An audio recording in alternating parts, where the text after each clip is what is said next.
Good morning. We're here to conduct a check-up with the head and neck. By the way, I am Amiel Guiral, acting as a doctor for today, and this is my patient, Milan, acting as my patient. And to prove that he really understood the video demonstration, I will let him sign this consent form to be able to say that he really understands what we're doing right now. So sir, can you sign it? Yes.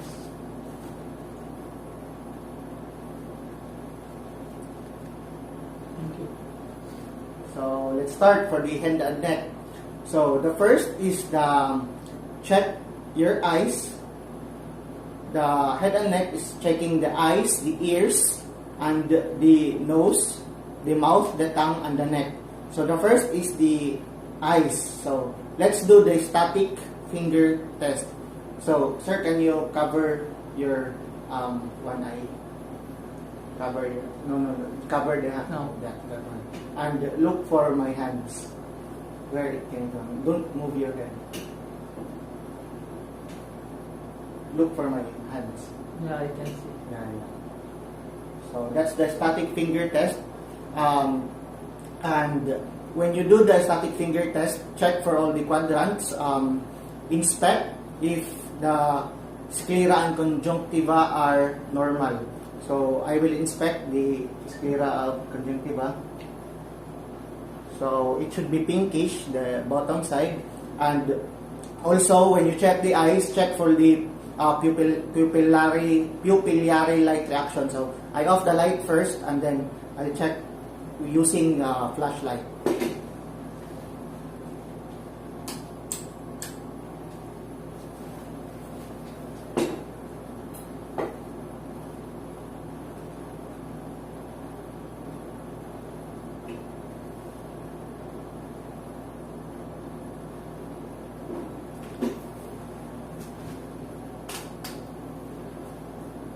So in pupillary light reaction, as you can see what I'm doing, the test eye, the reaction is the light eye is the constriction, and then the other eye, the reaction is the consensual reaction. So let's move on to the corneal light reflection. In corneal light reflection, we need to do the same thing, but observe for the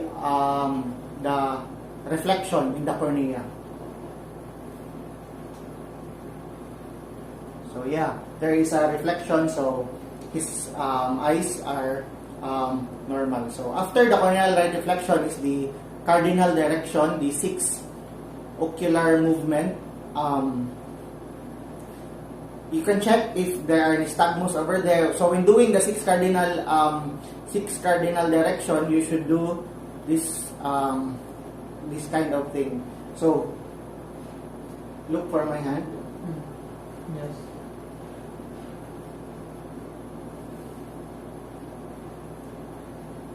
So that's good.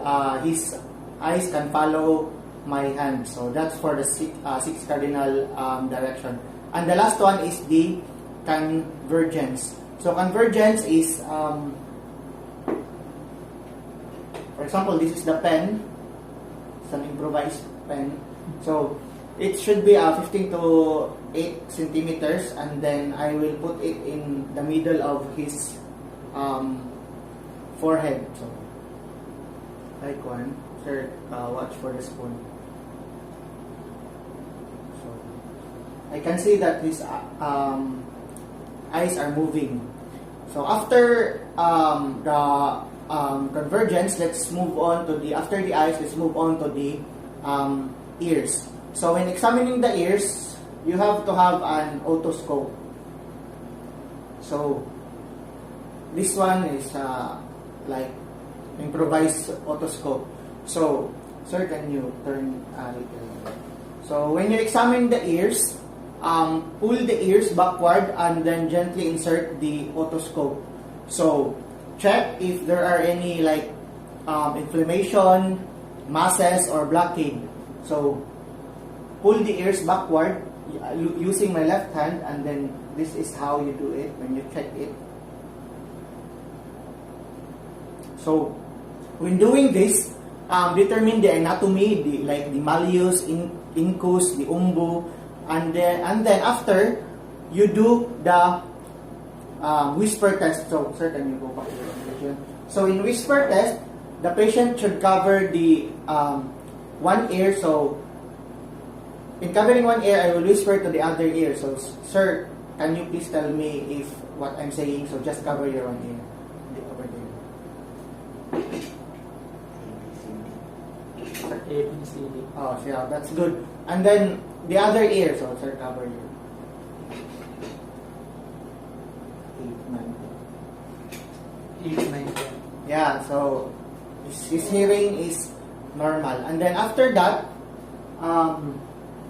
by the way, when you do that, the patient should not see your vocal, the lip, so that he have no idea what you're saying. So that's why I didn't show my mouth to my patient.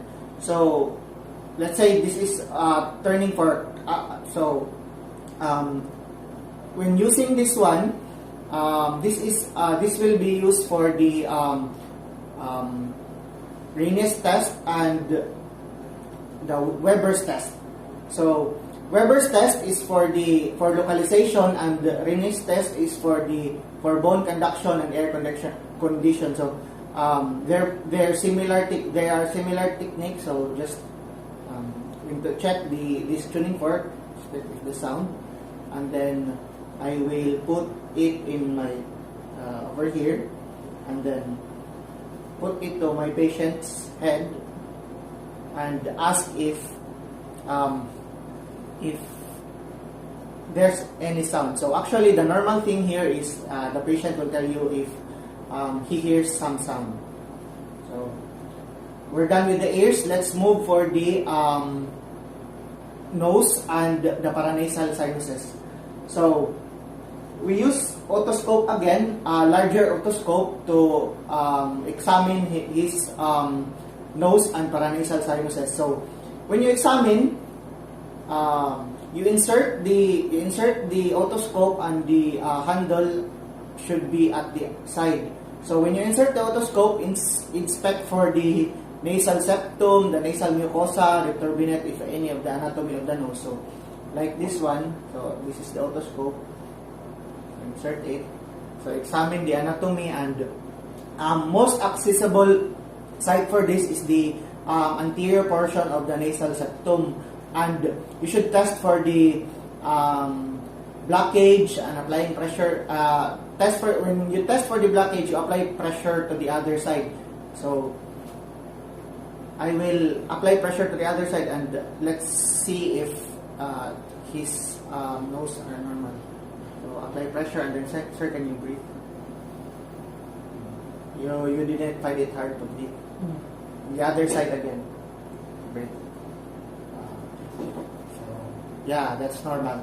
And after you check for the blockage, check for the sinuses. Usually, what is palpable is the frontal and maxillary sinuses. So any tenderness, especially the fishy odor or fever, might be the abnormal result for the nose. After the paranasal sinuses, let's proceed to the mouth.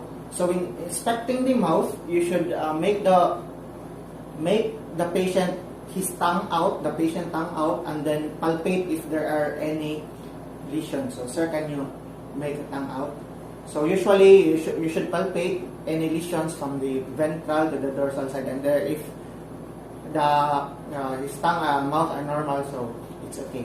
So let's proceed again. Let's proceed to the examining the neck. So when examining the neck,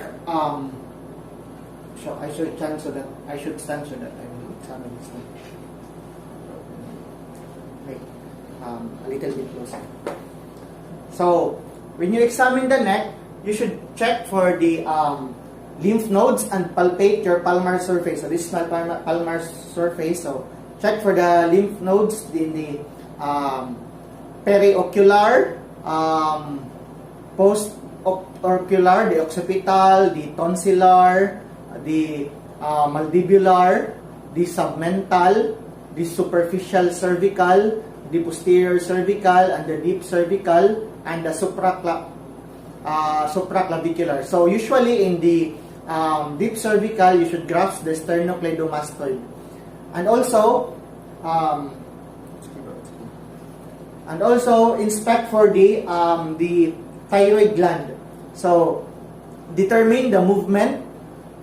So you can determine movement by letting the patient sip water so that you can see the thyroid moves. So displace the trachea to the right and examine the lobes. So lobes are harder than the isthmus, so you can feel it. And the anterior surface of the lobe is approximately the size of the distal phalanges. And also note the size and consistency of the lobes. It's actually rubbery. So if the thyroid is enlarged, just listen to the bruettes, and also auscultate the trachea for any stridor. So that's it for the hand and neck. Sir, thank you for being my patient. So thank you.